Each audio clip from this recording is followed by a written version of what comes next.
যখন বিএনপির বড় বড় কুতুবরা বিদেশি নাম্বার নিয়ে পানাপুকুরের তলায় লুকায় ছিল, এই রুমিন ফারহানা তখন সংসদে দাঁড়ায় শেখ হাসিনার সামনে বলি নাই যে সংসদ অবৈধ? আমি একা কতদূর করতে পারি আর পারি না সেটা আপনারা দেখেন নাই। আর একটা কথা আপনাদেরকে বলি, সরকারি দলের এমপির বরাদ্দ যতটুকু, বিরোধী দলের এমপির বরাদ্দ কিন্তু ততটুকুই। সুতরাং আমি কোন সরকারি এমপির চেয়ে বরাদ্দ কম পাবো এইটা আপনারা চিন্তা করবেন না, বরাদ্দ সমান। হ্যাঁ, সংরক্ষিত মহিলা এমপির বরাদ্দ অনেক কম, সেই কারণে আমি সংরক্ষিতর ব্যাপারে বলছি আমি আর সংরক্ষিত হব না। কারণ সংরক্ষিতর বরাদ্দ এত কম যে ওইটা দিয়ে কোনো কাজ, দৃশ্যমান কাজ করা যায় না। কিন্তু নির্বাচিত এমপির বরাদ্দ সে সরকারি দলের হোক আর বিরোধী দলের হোক সমান। আর একটা প্রশ্ন করি, সরকারি দলে কোন দল যাবে আগের থেকে জানি কেমনে?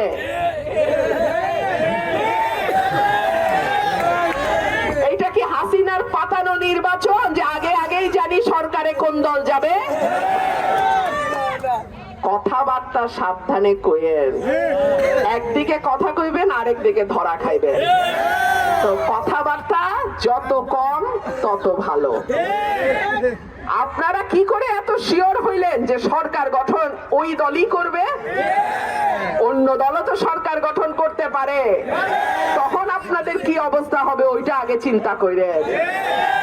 যাই হোক, আমার কথা পরিষ্কার, আমি চুরি করব না, আমার চেলা চামুন্ডা চুরি করবে না, আমার হাইকমান্ডেও কিছু দিতে হবে না। সুতরাং আমার মানুষ তাদের জন্য যেই বরাদ্দ আসবে তার পুরাটা তারা পাবে, এইখানে কোনো রকম নয় ছয় চলবে না। বিদেশি পর্যবেক্ষকদের নজর এই এলাকায় আছে, এই আসনে আছে। আমি ঢাকায় ইউরোপিয়ান ইউনিয়নের পর্যবেক্ষকদের সঙ্গে বৈঠক করেছি। আজকে তারা এসেছিলেন সরাইলে, আমার বাসা শাহবাজপুরে তারা বসেছেন, আমার সঙ্গে প্রায় ঘন্টা খানেক তাদের আলাপ হয়েছে।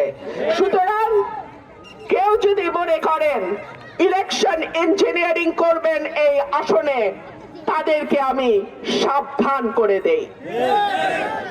একই সঙ্গে এই কথাও মনে করিয়ে দেই, কোন দল যাতে আগাম মনে না করে যে তারাই সরকার গঠন করতে যাচ্ছে এবং পুলিশ প্রশাসন তাদের অনুগত হতে বাধ্য।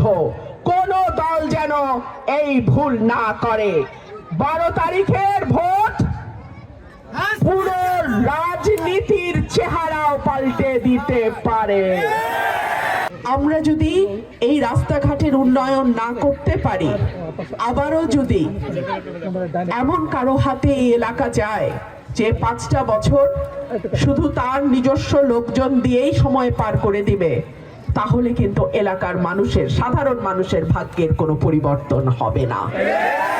যেহেতু আমি কোনো দলের প্রার্থী না, আমার কোনো হাই কমান্ড নাই,